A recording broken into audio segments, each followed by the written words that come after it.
Hey guys, so it is time for another horror news segment, horror news that you might have missed here on the channel. It's where I collect all the news that I think is somewhat relevant, important, at least to me personally, things that I'm personally excited about. Collect everything, bring it to you to tell you about all the fun things happening in the horror world. This is my attempt at Christmas decor. I don't have much going on in my apartment for Christmas. So before we get into the horror news, I just want to thank Truebill for sponsoring today's video. Again, we have another new sponsor this month on the channel. I'm so excited to be working with Truebill. I was actually on the search for something very similar to Truebill, and so I knew when they reached out with an opportunity, I had to work with them. So Truebill is an all-in-one finance app that allows you to manage subscriptions, lower your bills, build your savings. It tracks all of your activity from your income, what is being deposited into your account, and what you're spending, down to like the very last penny, so you always know where your money is going. It also tracks your habits that might be affecting your credit score as well, and it's a really convenient way to keep track of your credit score. Truebill has been especially helpful to me personally for tracking my subscriptions and being able to cancel them just right there on the app instead of having to go through the company. I have so many subscriptions that I just cannot keep track, and I don't remember half of them, and they're all usually set up on auto pay, so I don't even think about them, and so I could possibly be losing money every month and not even realize because I'm not utilizing these subscriptions. It also tells you when you're paying for everything, which is one of my favorite features because I can just go on the app and see when my bills are coming out, when the auto pays are going to be taken based on previous activities, so that's really convenient. Another one of my favorite things, there's so many good things about Truebill. One of my favorite things is how it tracks where you can save money on your bills. Like, it will actually negotiate with your companies for your internet service or whatever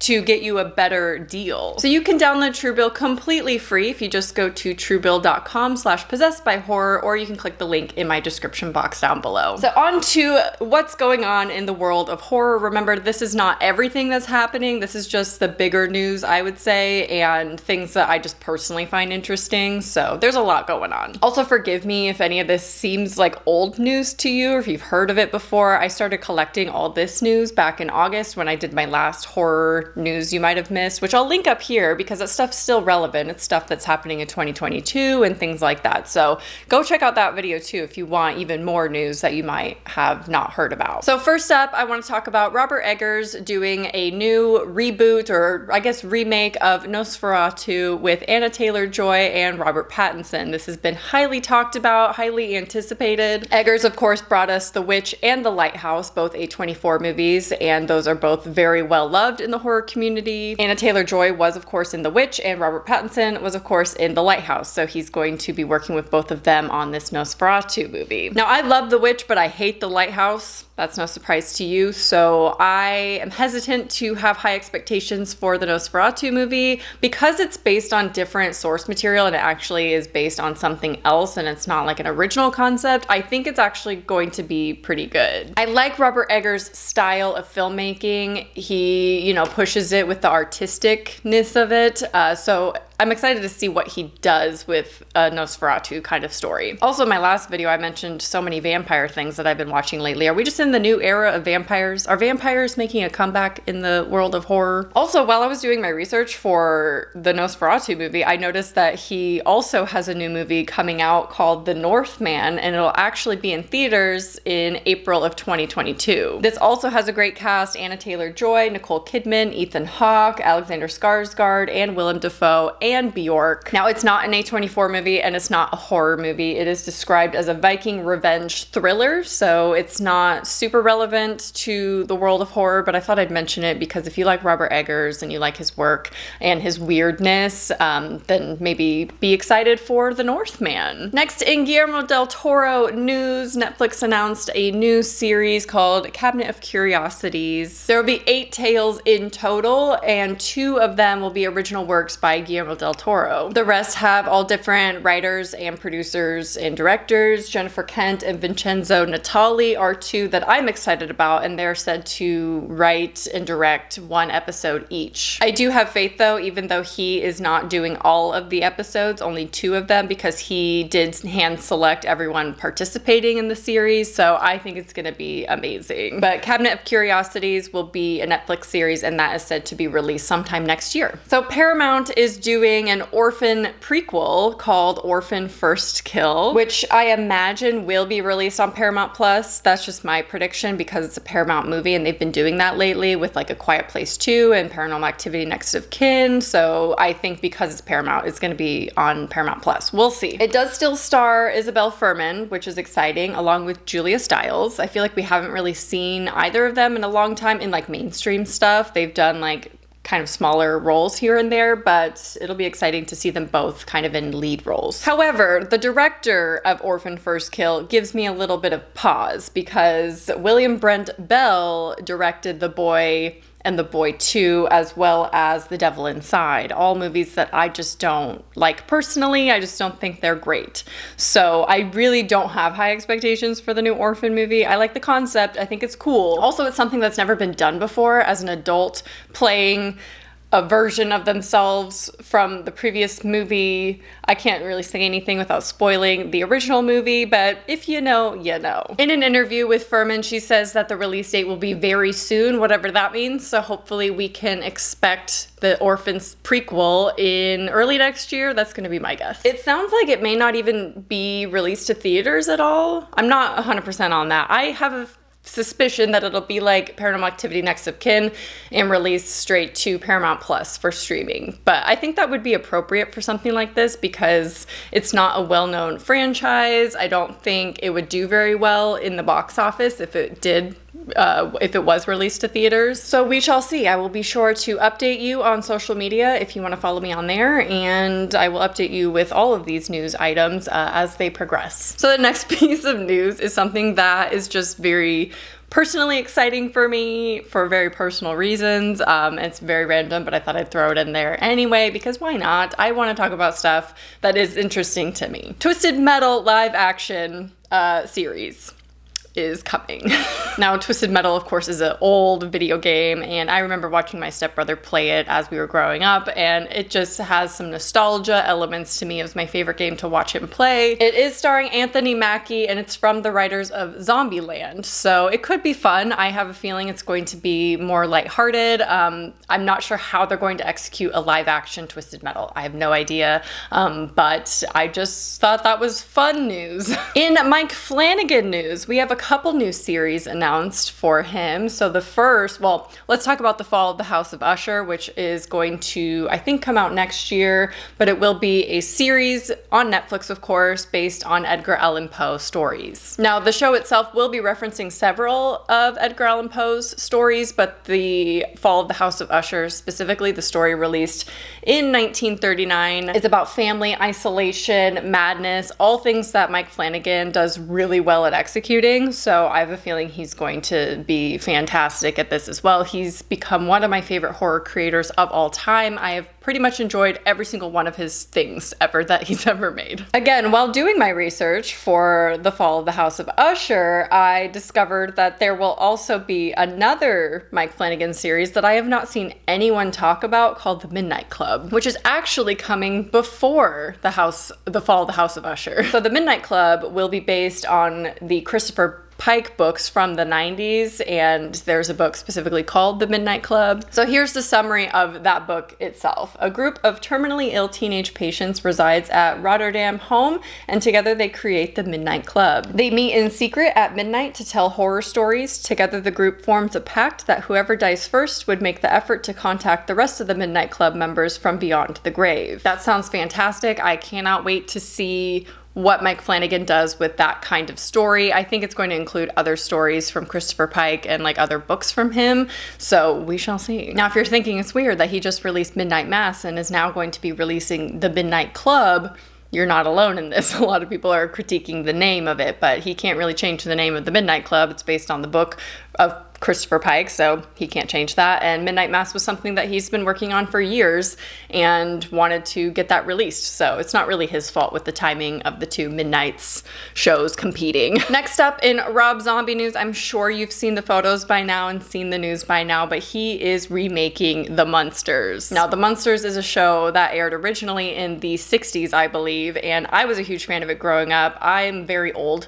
I watched Gilligan's Island, Brady Bunch, The Munsters, things like that growing up on my very old TV that didn't even have a remote. Did not come with one. It was one of those you had to go change the little clicker, you change the dial on the TV. I'm old, okay? So Rob Zombie, not for everyone. I acknowledge that. I only like some of his movies, but the ones I do like, I really like. So obviously this is not going to be everyone's style. I personally am very excited he's remaking the Munsters. I think it's a great idea to remake that series. He is doing it in a film. And it's originally a very lighthearted family show, so I was originally curious if it was going to have the Rob Zombie touch on it and have it be very dark and gritty. However, I heard that it's actually going to be staying very faithful to the themes of the original show, which is interesting because that's something that I don't think he's really tackled before. You know, they want people to walk away entertained and laughing, is what I heard in an interview. So I guess he's doing a lighthearted family comedy. But it's just interesting because I just can't picture that. So I have to assume that some of it is going to have his dark and gritty touch. Like, it just has to. I don't think he can hold back. There are rumors that the Munsters movie will be streaming exclusively to Peacock, but I've also heard that it will be released in theaters and streaming on Peacock simultaneously. So we shall see. It's in production now, so we should see it hopefully by the end of next year. M. Night Shyamalan news, some of my favorite kind of news. He's announced his new mystery thriller movie, which he does oh so well, and it is going to be released on February 3rd, 2023, so we have to wait over a year. It will be called Knock at the Cabin, and I'm already excited. I mean, Cabin, M. Night Shyamalan, that combination, I know I'm gonna like it. Like, I think I'm gonna like it. I'm pretty sure. Nothing's really known about the movie at all. The plot is not released, cast, nothing. So he just posted like a cryptic tweet with the date and the audio of someone knocking. So that's all we know about it. So I don't know if I really will like it, but I just have a feeling. And there's always some aspect of M. Night Shyamalan movies that I like, despite him exploiting mental illness over and over and over again. So we'll see what one he decides to exploit in this new one. So David Gordon Green, who is directing the Halloween trilogy that we're getting right now, obviously we have Halloween Ends next year. He is also doing the new Exorcist sequels trilogy, which I think is still gonna be a trilogy. I couldn't really tell. I don't know if, because that was really early information that there was going to be a trilogy of sequels. But Jamie Lee Curtis said that she would really like a role specifically of the demon, the voice of the demon in the new Exorcist movie, which I think would be hilarious and I would love to see it. So the tentative date for the first movie of the new Exorcist movies is October 2023. So we won't see it for quite some time, you know, almost 2 years from now. So we'll see. Final Destination 6 is being written as we speak right now by Laurie Evans Taylor. So I bet you did not expect some Final Destination news. Obviously that is a franchise that knew when to end. It was a good ending for it, I think. Now, it was in the works prior, I think a couple years ago, but it was pushed back due to COVID, but now it is being written again. Now, I did hear some information as to what to expect from the new Final Destination movie. So it said that it won't have any connection to the original 5 in the franchise. Not sure how I feel about that. It doesn't have to, but they're all kind of intertwined, so it would be nice to bring that in, but I think that's just what popular franchises are doing now, like Paranormal Activity, Next of Kin. Didn't really tie it into the franchise, or at least not in an obvious way like the others did. So they said that they're creating their own universe for this new Final Destination movie, so not sure about that. I guess it's a smarter choice than to like force a movie into the franchise when it's been so long, so I guess I'd rather see some like originality. They do want it to revolve around first responders, so EMTs, firemen, police, because they deal with death on a daily basis and have to make a lot of life or death decisions themselves, so they think that is an interesting setting and they can use that to create good settings. You know, like, you obviously first responders are responding to calls of emergency, so it just makes sense. They also teased us by saying, I don't think anyone will look at a revolving door the same again. That's a death they've never done before. So that could go really cheesy. I'm worried it's going to be a Final Destination 4 situation where it's just bad deaths and unrealistic. I like it when it's unrealistic in the sense of like, I guess it could happen, whereas 4 kind of pushed it too far, where it's like, that's obviously not gonna happen. Obviously, there's no information as to when this movie will be released because they're just in the writing process now. So Saw producers say that they are open to creating a new modern video game, which I think would be very interesting. There was a Saw video game previously released in 2009, but I think updating it with current or like more modern and relevant Saw movies, including Spiral, would actually be really good, along with better graphics and things like that. So that would be very exciting. A new holiday horror is being released on December 3rd that I think you should keep an eye out for. It's called Silent Night. It's described as an apocalyptic comedy film, also listed as a drama horror. So I think it's gonna be more in the vein of like Krampus in a way, where the horror is light and what horror you do get is like lighthearted. But I love the concept of this movie, first of all. Setting the apocalypse around holiday times is just a great recipe. Why has no one really done this before? I'm sure that they have, but I just can't think of any movies that have done that. This stars Keira Knightley, Matthew Good, Lily Rose Depp, tons of other people. It's a whole family, but those are like the standouts I think that people will be most excited about. It was purchased by AMC, so I have a feeling it's going to be released to AMC theaters. I don't have one of those around me, so I'm not sure how I'm going to be able to see this. I hope that it's released to other theater companies and or streaming. Like, can we get it on one streaming platform? That would be great. The last piece of horror news that I want to mention, I follow Colin Minihan on Twitter. I'm pretty sure he follows me back, which is very nice. He's one of the co-creators of Grave Encounters from the Vicious Brothers, and he tweeted the other day a YouTube video of never before scenes of Grave Encounters, and it's called Grave Encounters 1.5. I think it is phenomenal, so I thought I'd mention that so you can watch some never before scenes of Grave Encounters. So there you have all the most recent horror news that I've been collecting that I personally want to keep track of, and I just thought it would be convenient for you to have it all in one video so you know what to expect coming up next in the horror genre. Let me know if there's anything that I missed or any piece of horror news that you've heard about that you're personally very excited about that I didn't include down in the comments. I hope you enjoyed, and I'll talk to you soon. Bye.